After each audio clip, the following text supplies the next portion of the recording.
mag-apply dito sa company namin. Hiring kayo eh. Oo nga. Oo. Kaya nag-apply ako kasi nakalagay doon hiring. Alisin niyo yun, hindi ako mag-apply.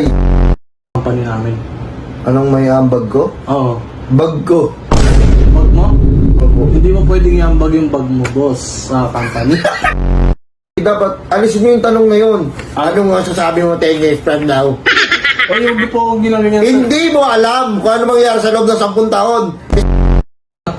Word mo ayusin nyo sir kasi sa company natin kailangan hindi tayo yung pangkantong ugali. Okay? Sige po. Magkano mo ba to? Hindi. Oh, bakit mo ipapabenta? Gusto ko lang makita. Ogag lang! Sino ogag sir ulit? Ikaw! Mo. Ang kalakasan ko is malakas talaga akong kumain. Hindi yan sir makakatulong sa company natin sir. Kung malakas is Puch, 2 beses ka nag grade 6 at sa grade 5. Oo. Ano kasi yun eh, minamasteral ko eh.